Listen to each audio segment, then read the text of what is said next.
It's quite hard to talk about it.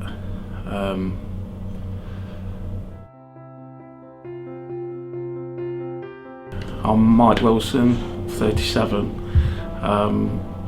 I've attempted suicide 6 times. The worst phone call you can ever receive. Huge loss immediately, this disbelief that what you're being told is actually true. It wasn't something that people had maybe thought was going to happen.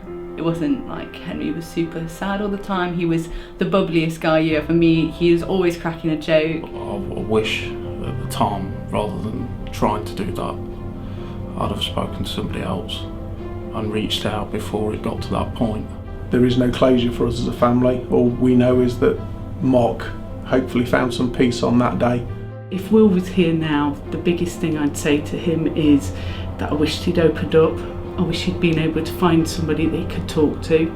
I wish now what I knew now from the experience of him passing, what help there is out there, and I really wish he'd spoke to me at the time. You can't blame yourself in these situations, but at the same time I wish he'd picked the phone up to me or to my little brother or to my mum or my dad or to one of the, as you find out at a later stage, the amazing charities that do so much to support people in those vulnerable positions. I think it's fair to say we miss him every minute of every day.